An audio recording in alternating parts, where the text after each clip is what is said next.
இன்றைக்கும் தியானத்திற்காக கர்த்தராகிய இயேசு கிறிஸ்து நமக்கு கொடுத்த வேத வசனம், இன்றைக்கும் தியானத்திற்காக கர்த்தராகிய இயேசு கிறிஸ்து நமக்கு கொடுத்த வேத வசனம் 1 கொரிந்தியர் புத்தகம் 2ஆம் அதிகாரம் 2ஆம் வசனம் 2ஆம் அதிகாரம் 2ஆம் வசனத்தை கூட வாசிக்க கேட்கலாம். இயேசு கிறிஸ்துவை சிலுவையில்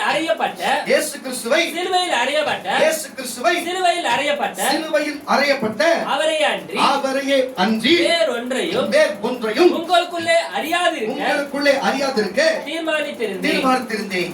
எனக்கு இந்த காரியத்தை குறித்து இந்த கொரிந்திய பட்டணத்துக்கு அப்போஸ்தலனாகிய பவுல் இந்த காரியத்தை எழுத வேண்டிய நோக்கம் என்ன? ஏன் எதை குறித்து பேச வேண்டும்? இந்த உலகத்திலே கிறிஸ்தவ வாழ்கிற கர்த்தருடைய பிள்ளைகளே, இன்றைக்கு கிறிஸ்தவ என்று சொல்லப்படுகிற கர்த்தருடைய பிள்ளைகளே, இன்றைக்கு உங்களை பார்த்து நான் சொல்லுகிறேன், இன்றைக்கு நம்ம முதலாவது தெரிந்து கொள்ளுகிற நோக்கம் என்ன? சிலுவையை குறித்ததான காரியம். பாருங்க, உட்பிரேரில கொடுக்க வேண்டிய வார்த்தையை இன்றைக்கு இந்த 40 நாள்ல இந்த உபவாச நாட்களிலே நீங்கள் உபவாசம் இருக்கிறபடினாலும் அவர் நோக்கி ஜனம் கூடி நீங்க ஜெபிக்கிறதுனாலும் இன்றைக்கு அந்த தேவன் இன்னைக்கு அட்வான்ஸா முன்னாடி என்ன ஒரு விசுவாசம், என்ன ஒரு கைத்தட்டல், என்ன ஒரு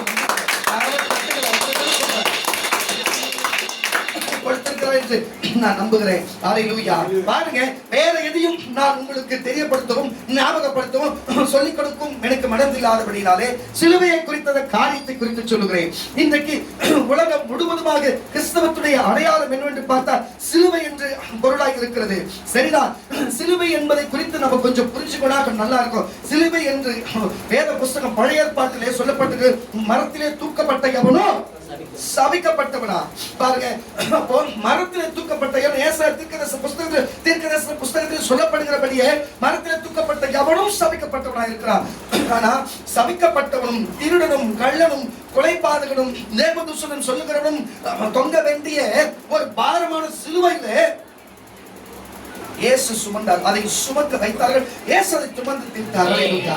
அதை குறித்ததான நான் உங்களுக்கு ஞாபகப்படுத்த வந்திருக்கிறேன். அதை குறித்ததான ஏதோ ஒரு நடுவுல ஒரு கட்டையை வைத்துட்டு இடையில ஒரு கட்டை வைத்திருக்கிற இதுதான் சிலுவை என்று சொல்லப்படுகிற காரியத்தை குறித்து நான் பேச வரவில்லை.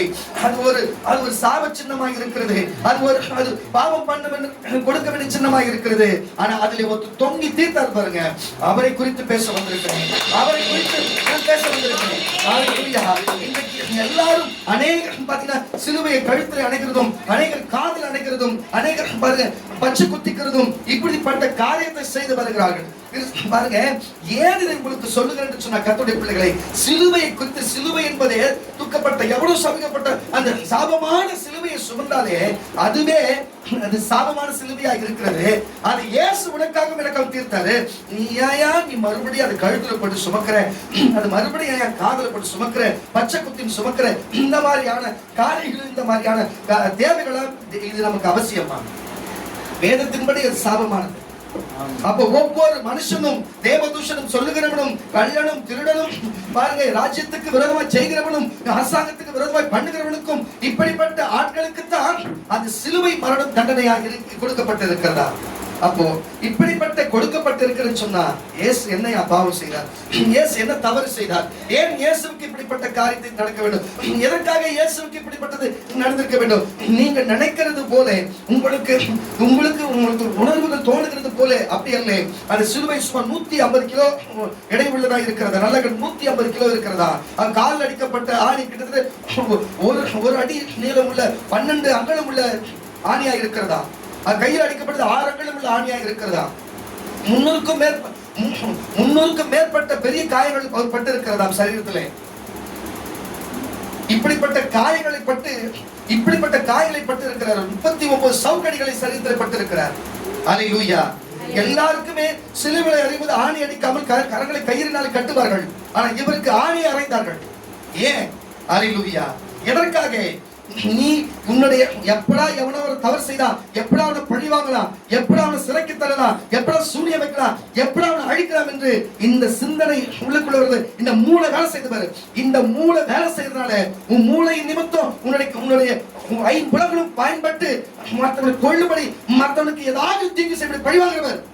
அந்த எண்ணம் நீ செய்கிறதால உன் சிந்தைக்கு தண்டனை கொடுக்க வேண்டிய, உன் மூளைக்கு தண்டனை கொடுக்க வேண்டியதை அவர் ராஜாதி ராஜனும் கர்த்தாதி கர்த்தரும் அப்படிப்பட்ட பாருங்க தங்க கிரீடமும் அது கோமேதகமும் புஷ்பராகமும் மரகத பச்சைகளும் வைடூரியமும் பதிக்க வேண்டிய அந்த சிரசிலே அந்த அந்த கிரீடத்திலே ஆனால் முள் கிரீடம் சூட ஒப்பு கொடுத்தார்கள். முள் குத்துபடிக்கு நீயும் நானும் அப்படிப்பட்ட சிந்தையில வைத்துக் கொண்டு பழி வாங்க கெட்ட எண்ணத்தை வைத்துக் கொண்டு கெட்ட அபிப்பிராயத்தை வைத்துக் கொண்டிருந்து நம்ம வாழ்ந்ததுக்காக அவர் சிலுவையிலே அவர் முள்கிரிடம் சூட ஒப்பு கொடுத்தார்கள். கொஞ்சம் தயவு செய்து புரிஞ்சு கொள்ள கர்த்தருடைய பிள்ளைகளே, உன்னையும் மென்னையும் தன் மண்ணினாலே அவர் கைகளினாலே பிசைந்து உண்டாக்கி உன்னை என்று தன் கரத்தினாலே ஆசீர்வதித்து உன்னை என்று தன் வலது கரத்தால் என் நீதி வழக்கத்தில் தாங்குவேன், உன்னை ஏந்துவன் கரத்தை பிடித்திருக்கிற கை விட மாட்டேன் என்று அழைத்த உண்மை சொல்லி உன்னை என்னை அழைச்சு கையை பிடிச்சு நடத்தி வராரு. அதனால்தான் அவர் கையில ஆணடிக்க ஒப்பு கொடுத்தார்கள். அல்லேலூயா.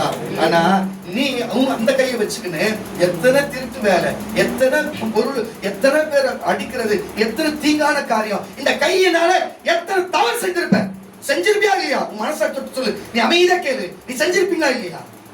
ஆனால் உன்னை உருவாக்குனது தப்பா, உனக்கு ஒரு சுகம் கொடுத்தது தப்பா, நீ நல்லா பார்த்தது தப்பா? ஆனா அவர் கையில ஆணடிக்க ஒப்பு கொடுத்தார்கள். அல்லேலூயா. நீயும் நானும் போகக்கூடாத இடங்கள், சேரக்கூடாத இடங்கள், சேரக்கூடாத வீடுகள், போகக்கூடாத இடங்கள் எத்தனை, இதை கேட்டுக்கொண்டிருக்கிற சத்தியத்தை வெளியில கேட்டுக்கொண்டிருக்கிற எத்தனை ஒயின் ஷாப்புக்கு, எத்தனை போத வஸ்துகளுக்கு, எத்தனை விபச்சார விடுதிக்கு, போகக்கூடாத இடத்துக்கு எல்லாம் போக வேண்டிய கால்களுக்கு, ஆண் அடிக்க வேண்டிய கால்களுக்கு இயேசு இந்த பூமியில கால் வச்சது குற்றமா? பரலோகத்துல தேவன் பூமியில கால் வச்சது குற்றமா? பூமியில மண்ணின் மேல் நடந்தது குற்றமா?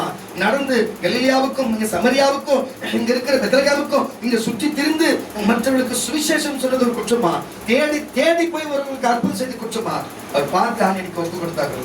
ஆதாமுடைய விழாவிலும் எடுத்து ஏவாளை உண்டு பண்ணினார் என்று சொல்லி, ஏவாளால் மனித பிள்ளைகள் உண்டானது என்று பிசாசு அப்படி செய்தார். இன்றைக்கு பிள்ளைகள் பிறகு சொன்னார், அந்த விழாவில் இருந்து எடுத்து எலும்பிலாக உண்டாக சொல்லி இயேசுவை விழாவில குத்தினார்கள். நான் சொல்லுகிறேன், நீயும் நானும் இந்த பூமியில் அவதரிப்பதற்கு இயேசு கிறிஸ்து விழாவில் குத்தப்பட வேண்டுமா? ரத்த சிந்துதல் இல்லாமல் பாவ மன்னிப்பில் இருந்து வேதம் சொல்லுகிறது. அப்படித்தானே?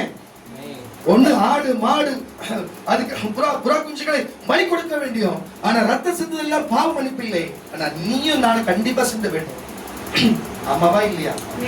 ஆனால் இயேசு கிறிஸ்து சிந்தினார். அல்லேலூயா. இந்த இப்படிப்பட்ட சிலுவைக்கு இப்படிப்பட்ட காரியம் இருக்கிறது. அந்த சிலுவை குறித்து மட்டும்தான் நீங்க தெரிஞ்சுக்கணும். அதை குறித்து முதலாவது கிறிஸ்தவனா இருந்தா நீ தெரிஞ்சுக்கணும். உலகத்துல எத்தனையோ தேவர்கள் என்று சொல்லலாம், தன்னை தேவன் என்று சொல்லலாம், ஆனா ஒருத்தரும் ஒரு பாவத்துக்காக தன்னையே அர்ப்பணிச்சு தன்னையே கொடுத்தார் என்று எந்த வரலாறும் இல்லை. இப்படி வாழுங்க அப்படி வாழுங்க என்று சொல்லிவிட்டு இயேசுநாதன் உபதேசத்தை கொடுத்தார் என்று சொல்லுவார்களே ஒழிய நமக்காக ஜீவனை கொடுத்தது ஒருவரும் இல்லை, இயேசுவை தவிர. அல்லேலூயா. மறுபடியும் வசனங்களை வாசிக்க கேட்கலாம். இயேசு கிறிஸ்துவின் சிலுவையில் அறையப்பட்ட அவரையே அன்றி வேறு ஒன்றையும் உங்களுக்குள்ளே அறியாதிருக்க தீர்மானித்து வேற எதுவுமே வேணாம். அந்த சிலுவையில் தொங்கப்பட்ட இயேசுவை பாரு, அந்த சிலுவையை பாரு, அந்த சிலுவையை பாருன்னு சொல்லிட்டு சிலுவை காதுல போட்டுக்காத, சிலுவை கழுத்துல போட்டுக்காத. அல்லேலூயா. நெத்தியில சிலுவையை போட்டுக்கிட்டு போறது போல காத்துக்கு நெத்தியில ஒரு சிலுவை ஒன்று போறது. அல்லேலூயா. என்னையா இதெல்லாம், என்னையா இது, என்ன இது? நிறைய பேர் இது ஒரு பழக்கமா போட்டு. எங்க அப்பா ஜெபம் பண்றது நான் பண்ணுவாரு. இந்த செவத்துக்கு பார்த்து ஒரு சிலுவை, இந்த செவத்துல பார்த்து தூங்கிட்டு அப்பதான் எங்க ஜெபம் பண்ணிட்டு சிலுவை போட்டு எங்களுக்கு நாங்க தூங்குவோம். அப்பலாம் அதுக்கப்புறம் தான் புரிஞ்சுது, சிலுவையா அப்படி எப்ப இவ்வளவு வேலை பார்த்துக்கிறாருன்னு சொன்னேன். அல்லேலூயா. நான் சொல்லுகிறேன், சிலுவை விஷயம் கிடையாது, சிலுவையிலே தொங்கினவர் தான் விஷயம். அல்லேலூயா. இன்றைக்கு புரிந்த சிலுவை சின்னம் நீ புனிதமாய் மாறிட்டதா சந்தோஷம் இருக்கட்டும். அந்நாட்டு கிறிஸ்தவர்களுடைய அடையாள சின்னம் என்று சொன்னா மீன் சின்னமா இருந்தது. எப்படி இன்றைக்கு மதுரை இருந்த அரசனுடைய சின்னம், பாண்டிய மன்னனுடைய சின்னம் மீனா இருக்கிறது போல மீன் சின்னமா இருந்தது. பிறகு அதை நாள் போன போக்கிலே அதை இன்னைக்கு சிலுவையாய் மாறி போனது.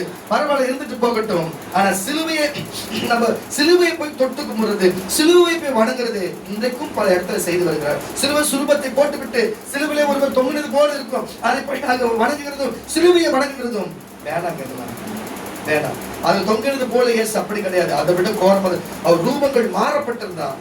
அவர் ரூபம் அவர் சரீரம் உழுத நிலை போல் மாறி இருந்தார். உழுத நிலத்தை நீங்க பார்த்துதான் உங்களுக்கு செம்மண்ல உழுத நிலத்தை பார்த்துக்கிறீங்களா? ஒரு இடம் மாக்கிருக்காது, அப்படி உச்சத்துல உழுத நிலை போல மாறி இருந்ததா, அப்படி இருந்தாரு. ஆனா இப்ப இருக்கிற சிலுவையில் தொங்குற இயேசு அப்படியே இருக்கிறாரு. ஃபார்மாலிட்டிக்கு முட்டிலிருந்து 2 ரத்தம், கையில இருந்து ரத்தம், விழாவில் லேசா 2 ரத்தம், கடைசி சொட்டு ரத்தம் வரைக்கும் பூமியில சிந்தினாராம். அப்போ அப்படிதான் இருக்குமா? முட்டிலையும் 2 கையிலையும் வந்தா கடைசி சொட்டு ரத்தம் வந்துருமா? தண்ணீரும் ரத்தமாய் வழிந்ததா? கரணம் தட்டி வரல சொல்லுவோமா? அப்போ சிலுவையை குறித்து இன்றைக்கு நம்ம ஏன் போதிக்கணும்னு சொன்னா, இன்னைக்கு 40 நாள் சபைகளில் உபவாசமும் 40 நாள் ஜெபமும் தொடர்ந்து வருகிறது, முற்றுகையிட வருகிறது. இயேசு நமக்காக தன் ஜீவனை கொடுத்தார். இந்த மாதத்தியாச்சு இயேசு நமக்காக ஜீவனை கொடுத்தாரு. இயேசு நமக்காக அவரை கொடுத்தாரு. அவருக்காக நம்ம என்ன கொடுத்தோம்? லவ் என்ன தெரியுமா உங்களுக்கு தெரியாதது? ஒரு அறிவியா சொல்லுங்களேன். தெரியாது இருக்குமா? ஒரு மனுஷன் எதுக்கு சொல்றான்? ஒரு மனுஷன் இன்னொரு மனுஷன் வைக்கிறது அன்பு. ஒரு மனுஷன் இன்னொரு மனுஷன் மேல. இப்போ அதெல்லாம் வேற கதை மாறி போச்சு. இந்த வருஷம் இப்போ 2020 ஆம்பளைக்கு லெவலா இருக்கா? இப்ப அதான் சொல்றேன். அப்ப நான் கொஞ்சம் டீசெண்டா சொல்றேன்னா, ஒரு மனுஷன் இன்னொரு மனுஷன் மேல வச்சா அன்பு, ஒரு மனுஷன் இன்னொரு மனுஷன் மேல வச்சா லவ், ஒரு மனுஷன் ஒரு தெய்வம் ஒரு மனுஷன் மேல வச்சா அன்பா கிருபைங்க. அல்லேலூயா அல்லேலூயா. அதுதான் கிருபை. அல்லேலூயா. அவர் நம்ம மேல வச்சது கிருபை. நம்ம மனுஷன் மேல மனுஷன் வச்சா அன்பு. அப்போ மனுஷன் மேல மனுஷன் வச்சா புரிஞ்சுக்கீங்களா? அப்போ தேவன் ஒரு மனுஷன் மேல வச்சா கிருபையா இருக்கிறது. அவர் கிருபாகர பலியானாரு. உலகத்துல எந்த மனுஷன் சேர்ந்தாலும் சரி, சேராவிட்டால் சேர்ந்து ஒரே தரம் தேவனுக்கு செய்தாலும் அவர் நமக்கு செய்ததுக்கு இணை எதுவுமே கிடையாது. அல்லேலூயா. அவர்தான். அல்லேலூயா. அதனால சிலுவையை வழிபடுறதையும் சிலுவை தொட்டு கும்பிடுறதை விட்டுவிட்டு சிலுவை நாதர் நமக்கு தொங்கின வரைக்கும் உள்ளுக்குள்ள அவர் சொன்ன வார்த்தைகளை குறித்து அவர் என்ன சொன்னார், எதை செய்யணும் எதை செய்யக்கூடாது, மத்தேயு மார்க்கு யோவான் லூக்கா சொன்னாரோ அதை கேட்டு நடக்கிறவரு, அதுதான் நீ அவருக்கு திருப்பி காட்டுகிற அன்பு. அவர் சொன்னாரு, என்னை நேசிக்கிறவன் இருப்பான்னு சொன்னா. அதான் இப்ப நான் சொன்னேன் லவ், அன்பு. புரியுதா இல்லையா? அதுக்கு அவர் சூப்பரா சொன்னாரு, ஒருவன் என்னை நேசிக்கிறான்னு சொன்னா என் வார்த்தையை அவன் கை கொள்ளும், அதை பின்பற்றுவான். அதை கை கொள்ளுவோம், அதை பின்பற்றுவான். அப்ப அவரு உண்மையில வச்சிட்டாரு, பொதுவா எல்லாரும் மேலே வச்சிட்டாரு. நீ அவரு ப்ரப்போஸ் பண்ணிட்டாரு, நீ அதுக்கு எதுக்கு சொல்றேன்னா அது பேர் தான் நீங்க அந்த வார்த்தை வசத்தை கேட்டு திருப்பி பண்றதுதான். கரங்களை தட்டி வரல சொல்லுவாங்க. கொலோசியரின் புஸ்தகம் 1ஆம் அதிகாரம் 20ஆம் வசனம். கொலோசியர் கேட்கிறது 1ஆம் அதிகாரம் 20ஆம் வசனத்தை வாசிக்க கேட்கிறார். அவர் சிலுவையில் சிந்தின இரத்தத்தினால் கரங்களை தட்டி ஒரு பெரிய கரகோஷங்களை சிலுவையில் சிந்தின இரத்தத்தினால் சமாதானத்தை உண்டாக்கி பூலோகத்தில் உள்ளவைகள் பரலோகத்தில் உள்ளவைகள் யாவும் அவர் மூலமாய் நமக்கு ஒப்புரவாக்கிக் கொள்ளவும் அவருக்கு பிரியமாயிற்று. என்ன பசும் பருதி மாசி ஒரு விசை அவர் சிலுவையில் சிந்தின இரத்தத்தாலே சமாதானத்தை உண்டாக்கி பூலோகத்தில் உள்ளவைகளும் பரலோகத்தில் உள்ளவைகளையும் யாவையும் அவர் மூலமாய் நமக்கு ஒப்புரவாக்கிக் கொள்ளவும் அவருக்கு பிரியமாயிற்று. உங்களுக்கு ஒப்புரவுன்னா புரியுதா? சமாதானம், ஒற்றுமை, ஒப்புரவு புரியுதா உங்களுக்கு? ஒற்றுமை, சமாதானம், ஓரினம் ஒரு மொழி அப்படின்ற மாதிரி வருது பாத்தீங்களா? இந்த ஒப்புரவு எல்லாம் அதுல வந்துடும். இந்த கவனிங்க கர்த்தருடைய பிள்ளைகளே, நம்ம மனுஷ இனத்தை சேர்ந்தவங்க, அதுலயே நம்ம தமிழருங்க, புரியுதா உங்களுக்கு? நம்ம இந்தியருங்க. அப்போ உலகத்துல எத்தனையோ மொழி இருக்கிறாங்க, சீனர்கள் இருக்கிறாங்க, ஜப்பானியர்கள் இருக்கிறாங்க. இப்படி சொல்லலாம். கருப்பு, வெள்ளை, மஞ்சள் சொல்லி 3 இனம் இருக்குல்ல, உங்களுக்கு தெரிஞ்சுக்கோங்க. கருப்பு, வெள்ளை, மஞ்சள் 3 இனம் மனுஷர்ல. கருப்புன்னா நம்மளா வந்துருவோம். கருப்புல நீக்கிறவங்க சுற்ற முடியாது இருப்பாங்களே, நம்மளா கருப்பு இடத்துல வந்துருவோம். வெள்ளைனா அமெரிக்காக்காரங்க, இவங்களா இருக்காங்க பார்த்தீங்கன்னா அவங்க வெள்ளை இடத்துல வருவாங்க. மஞ்சள்னா ஜப்பான்காரங்க, சீனாக்காரங்க, நேபாள்காரங்க சப்பையா ஃபுல்லமா பார்த்துக்கிறீங்களா? இவங்களா இது 3 இனமும் நம்மளுக்குள்ளவே முகத்தோற்றங்களும் மொழி தோற்றங்களும் உருவத்தோற்றங்களும் மாறி இருக்கும்போதே ஒரே மொழி, ஒரே உலகம், ஒரே நாடு, ஒரே மொழி, ஒரே மதம் இப்போ ஒவ்வொரு நாட்டுல கொண்டு வரானுங்க. ஆமன ஒரு வரையும் சொல்லுங்களேன். இப்போ ஆங்கிலம் என்ன மொழி? உலக மொழி தானே. உலக மொழி தானே. தமிழ் மொழி எந்த அளவுக்கு இருக்குதுப்பா? மொழி எந்த ஏரியா மொழி? தமிழ்நாடுக்கு மட்டும்தான். ஆனா இந்தி மொழி இப்போ இந்தியா மொழின்றாங்க. ஆனா அது ஒரு பக்கம் இருந்துட்டு போகட்டும். தமிழ்நாட்டுக்கு தமிழ் மொழி. அப்போ ஆங்கில மொழி உலக மொழி சொல்றாங்கல்ல. அப்போ இப்போ உலக மொழி எல்லாமே ஒரே ஒரு ஆங்கிலத்தினாலே இன்றைக்கு உலகம் முழுவதும் ஆங்கிலத்தை தெரிஞ்சுன்னா போய் பேசலாம்ல, எல்லா நாடுக்கும் போயிட்டு வரலாம்ல.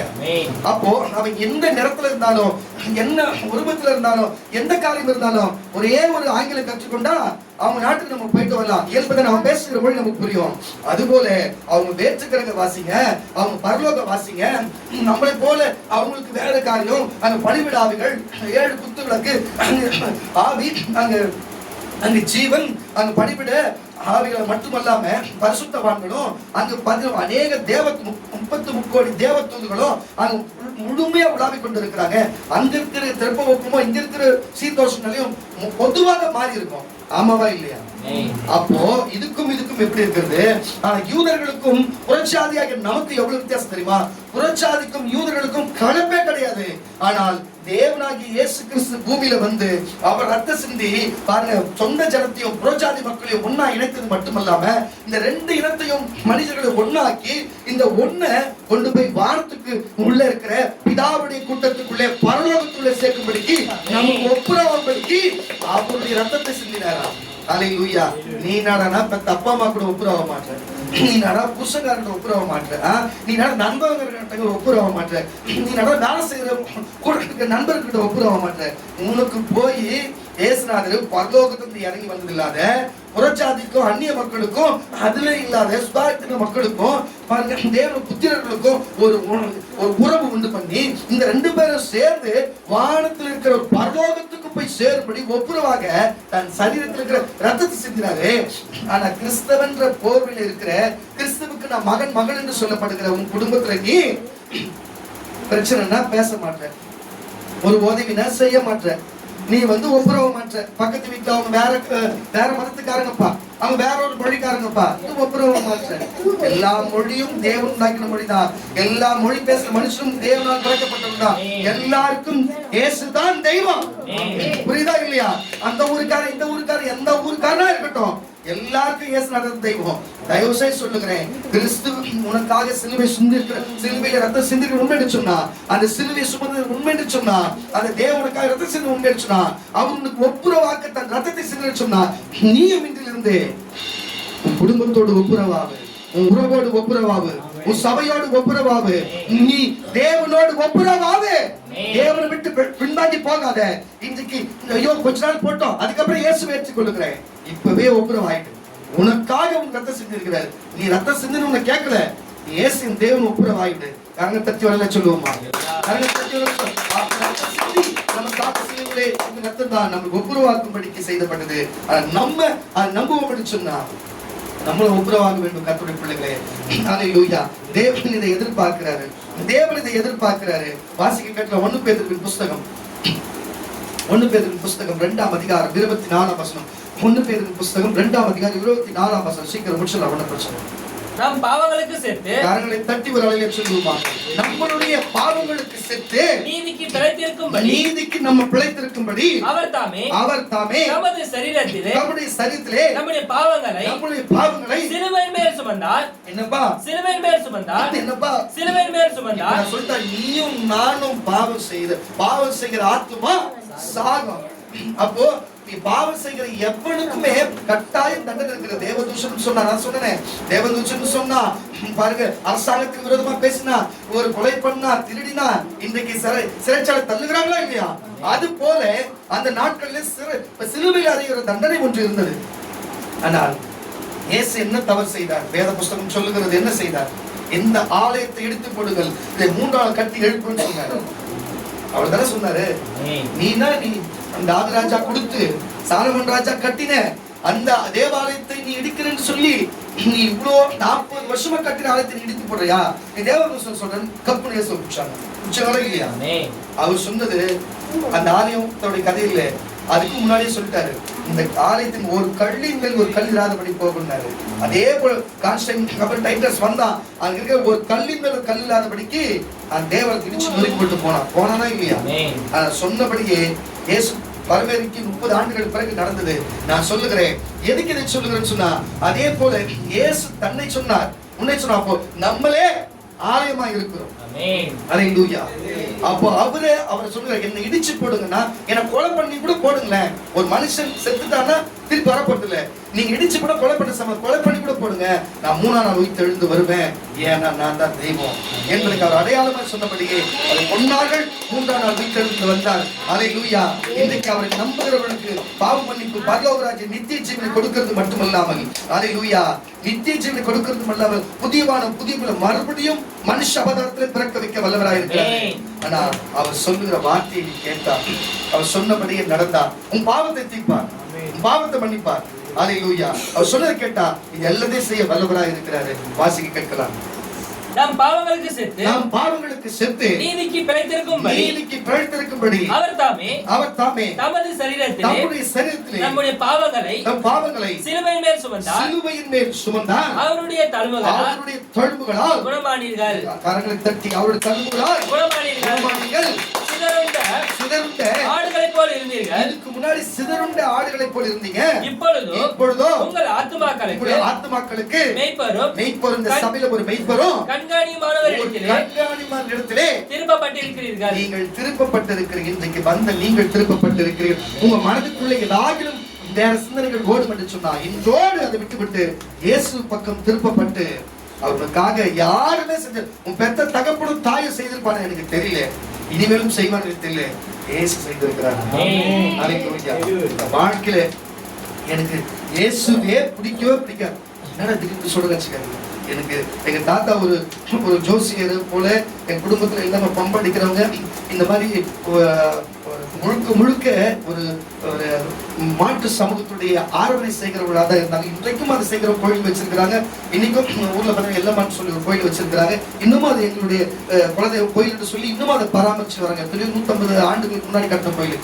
எதுக்கு இதை நான் உங்களுக்கு சொல்றேன்னா, அந்த வம்சத்துல வந்த நாங்க எல்லா கதையும் அவங்க சொல்லக்கூடிய எல்லா நிறைய கதையெல்லாம் வந்து எங்க தாத்தா எனக்கு சொல்லி கொடுத்த கதை தான்.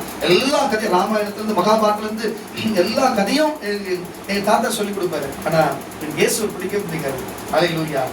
ஒரு நாள் இதுக்கு முன்னாடி வரைக்கும் எந்த தெய்வமும் அப்படிப்பட்டு என்கிட்ட பேசி என்னை நேசித்தது இல்லை. நாங்க தான் தேடி தேடி ஓடணும். ஆனா இயேசு தேடி வந்தார், என்னை இயேசு தேடி வந்தார். அல்லேலூயா. அப்பதான் நான் புரிஞ்சுக்கினேன், உண்மையாகவே ஒரு தேவன் என்று சொன்னா மனுஷனை தேடி வர தெய்வம் என்னை தேடி வந்தார். அல்லேலூயா. என்னை தேடி வந்து முகமுகமா என்னோட பேசினார். என்னால் அவர் முகத்தை பார்க்க முடியாது, சுருண்டு கீழே விழுந்து அப்படிப்பட்டு என் ஆவி அடக்கப்பட்டவனாய் நான் மாறி போனேன். அல்லேலூயா. நான் இன்னைக்கு சொல்றேன், கர்த்தருடைய பிள்ளைகளே, அவர்தான் நமக்காக ஜீவனை கொடுத்தவர். அவர்தான் நமக்காக ரத்தத்தை கொடுத்தவர்.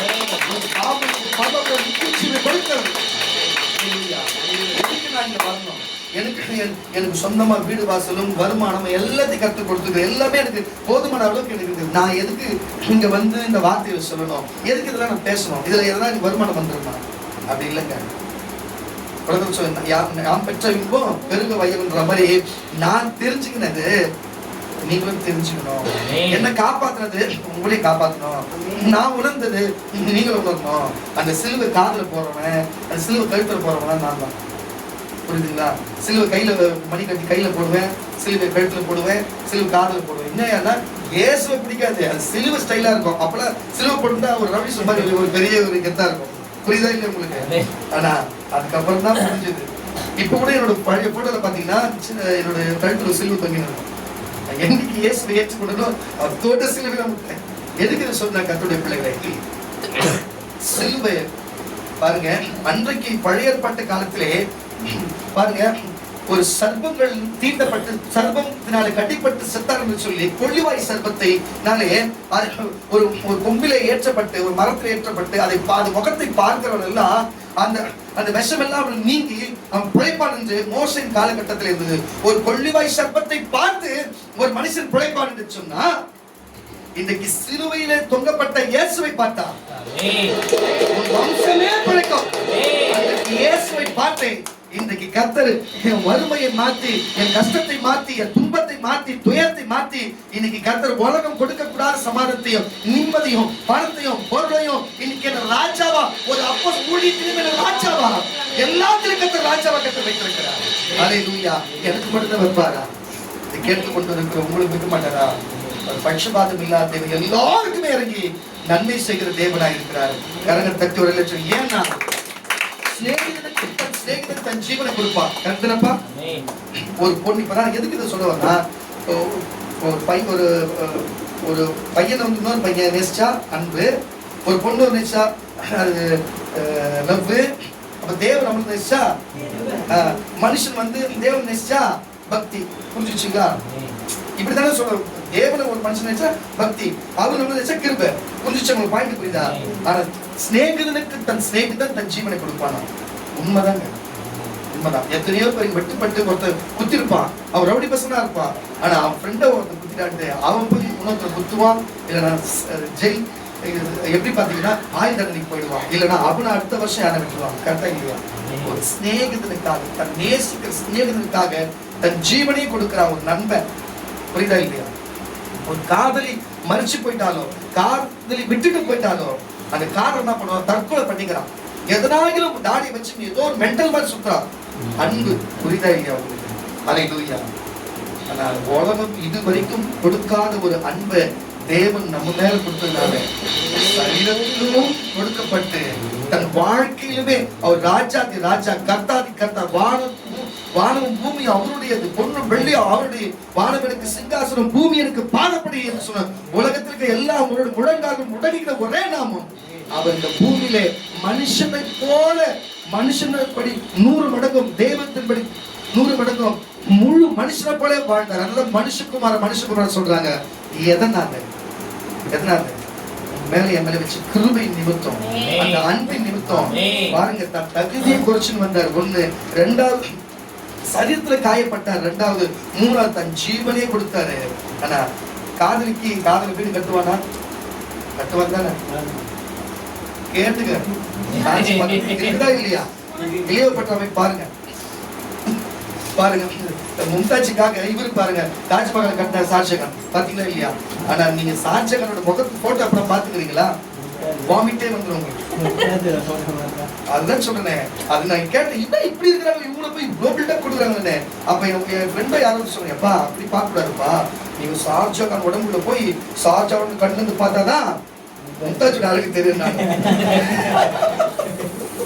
அது போல நான் என்ன சொல்றேன்னா, தேவன் அவர் வச்ச அன்பு, அல்லேலூயா, இந்த மனுஷங்கள் எந்த அளவுக்கு இருந்ததுன்னா, அவர் தன் சரீரத்தை ஒப்பு கொடுத்து, தன்னுடைய ஆவியை ஒப்பு கொடுத்து, தன் தரத்தை குறைத்து கொண்டு பூமியில வந்து, அல்லேலூயா, இங்க மட்டும் வாழ்ந்ததுனால நீங்க வாங்க, நான் உங்களுக்கு ஒரு ஸ்தலத்தை ஆயத்தப்படுத்தி வச்சிருவேன். உங்களுக்கு என் பிதாவின் வீடு நிறைய அநேக வாசஸ்தலம் உண்டு, அவர் உங்களுக்கு ஒரு வாசஸ்தலத்தை உண்டு பண்ணுங்கிற சொல்லிட்டு போயிருக்கிறாரு. அப்போ நம்மளுடைய எப்படி சொல்றது, நீங்க எப்படி சொல்றீங்க, நம்ம மாமா கணவன் மனைவி எப்படி சொல்லுவாங்க? மாமா, சாமி, எப்படிதானே சொல்லுவாங்க? அத்தா, பிரபு, சுவாமி, நாடா சொல்லுவாங்கல்ல. அது போல எங்க மணவாளர் பரலோகம் போயிருக்கிறார். மணவாட்டி நமக்காக அவர் வீடு கட்டாங்க போயிருக்கிறாரு. அவர் எவ்வளவு ஒரு அன்பும் நேசிப்பு இருந்தா தன் ஜீவனே கொடுத்திருக்கிறார். இதெல்லாம் ஒரு மனுஷன் தாய் பிள்ளைகள் வைத்த ஒரு அன்பு, நண்பன் இன்னொரு நண்பன் மேல வைத்த அன்பு, ஒரு சகோதரர் இன்னொரு சகோதரி மேல வைத்த அன்பை காட்டில உலகத்திலே இயேசு வைத்த அன்பு இந்த உலகத்திலே யாராலையும் கொடுக்க முடியாது. யாராலையும் கொடுக்க முடியாது. ஆனா நீங்க நினைக்கலாம், ஆனா சீசர் கொடுத்தாங்கன்னு சொல்லி, அதே போல இயேசுக்குள்ளாக போய் இயேசுடைய கண்கள் இருந்து சீஷர்கள் பொதுமக்களை பார்த்ததுனால இயேசுவை போல தன் ஜீவன் போட்டாங்க. அப்படின்னா இயேசு சொன்ன வார்த்தையை தனக்குள்ள வாங்கிக்கின்னு அந்த வசனத்தின்படி நடந்தனால இயேசுவாவே ஒவ்வொரு சீஷனும் மாறி 12 சீஷர்களை ஒருத்தரை தவிர மற்ற எல்லாருமே ரத்த சாட்சியாக தன் ஜீவனை கொடுத்தாங்க. ஏன்? நீயும் நானும் இந்த உலக மக்கள் ரட்சிக்கப்பட வேண்டும் என்று தலைக்கிற சிலுவையில இருந்து, கிராஸ் போல சிலுவையில இருந்து எல்லாம் தலை வெட்டப்பட்டு குத்தப்பட்டு எல்லாத்தையும் பாதிக்கப்பட்டார்கள், கல்லெறிந்து கொள்ளப்பட்டார்கள். கரங்களை தட்டி ஒரு அல்லேலூயா சொல்லுவோமாக. எதற்காக? அந்த அன்பின் நிமித்தம், கிறிஸ்துவின் அன்பின் நிமித்தம், அந்த சிலுவையின் நிமித்தம். அல்லேலூயா. இன்றைக்கு தயவு செய்து சொல்லுகிறேன் கர்த்தருடைய பிள்ளைகளே, நீ நான் இனிமே இயேசு மேல அன்பா இருப்பேன்னா, உனக்கு இவ்வளவு செஞ்சுக்கிற இந்த சாமி, இந்த சிலுவை சாமி இவ்வளவு செஞ்சுக்கிறது எங்களுக்கு, இந்த வெள்ளக்கார கடவுள் எங்களுக்கு இவ்வளவு செஞ்சுக்கிறாரு, இவ்வளவு செய்த தேவனுக்கு நான் என்ன செய்யணும், நான் உண்மையா அன்பா இருப்பேன்னா ஒரு அலையில சொல்லி கையை மட்டும் உயர்த்தி காட்டேன். ஒரு அலையில சொல்லி கையை உயர்த்தி காட்டேன். நீங்க எல்லா கையை உயர்த்திருப்பீங்க, நான் பார்க்கல. ஆனா தேவன் பார்த்திருக்கிறாரு. நீ என்ன செய்யணும், ஒண்ணும் இல்லை. மத்தேயு, மார்க்கு, யோவான், லூக்கால் சொல்லப்பட்ட வார்த்தையை மட்டும் நீ சொல்லப்பட கேட்டு நடந்தா, அவரை நீ பின்பற்றி வரணும். நீ எல்லாம் விசுவாசி, நீ நடந்தா போதும். ஆனா இங்க இருக்கிற ஊழியக்காரங்க இருக்கிறாங்க, நிறைய பேரு ஊழியம் செய்கிற பிள்ளைகள் அநேகம் இருக்கிறாங்க. ஆனா நம்ம இந்த குடும்ப ஆசை, அக்கா தங்கச்சி, சம்சாரம், பிள்ளைங்க, தாய் தோப்பன், இவங்களை காட்டிலும் தேவன் மேல அன்பா அதிகமா பற்றுதலா இருந்தா அவர் நம்ம சீஷனாயிரும். இல்லைன்னா இந்த மாதிரி விசுவாசியெல்லாம் நம்ம விசுவாசியா அமரணுமா, இல்ல தேவன் சொல்லத்தை கடைபிடிக்கணுமா?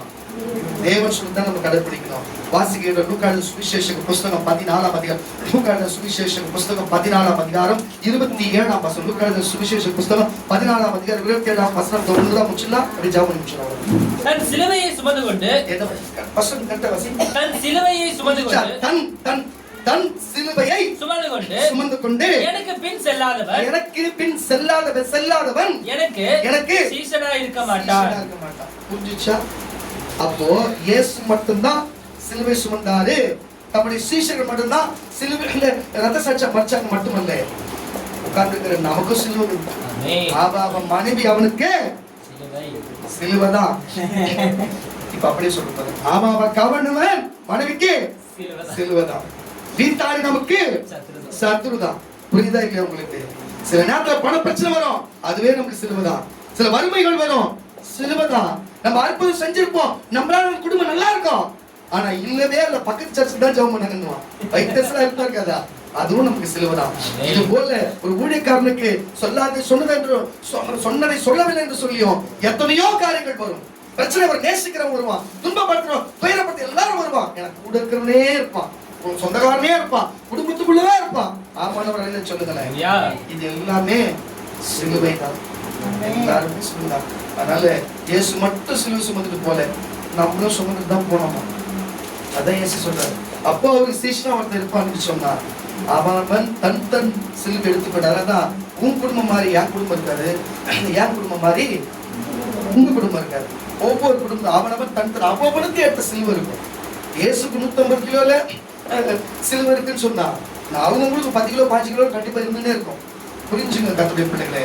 அப்ப இதெல்லாம் என்னன்னா, நம்ம உலகத்தின் மேல பாசம் வைக்காதபடிக்கு, உலக குடும்பத்தின் மேல அதிகமா பாசம் வைக்காதபடி, எது வச்சுக்கணும் வைக்கலையோ, நான் என்ன சொன்ன, சிலுவையை சுமந்த இயேசு மேல முதல் அன்பை வை, முதல் பாசத்தை வை, அவர் முதல்லா வை.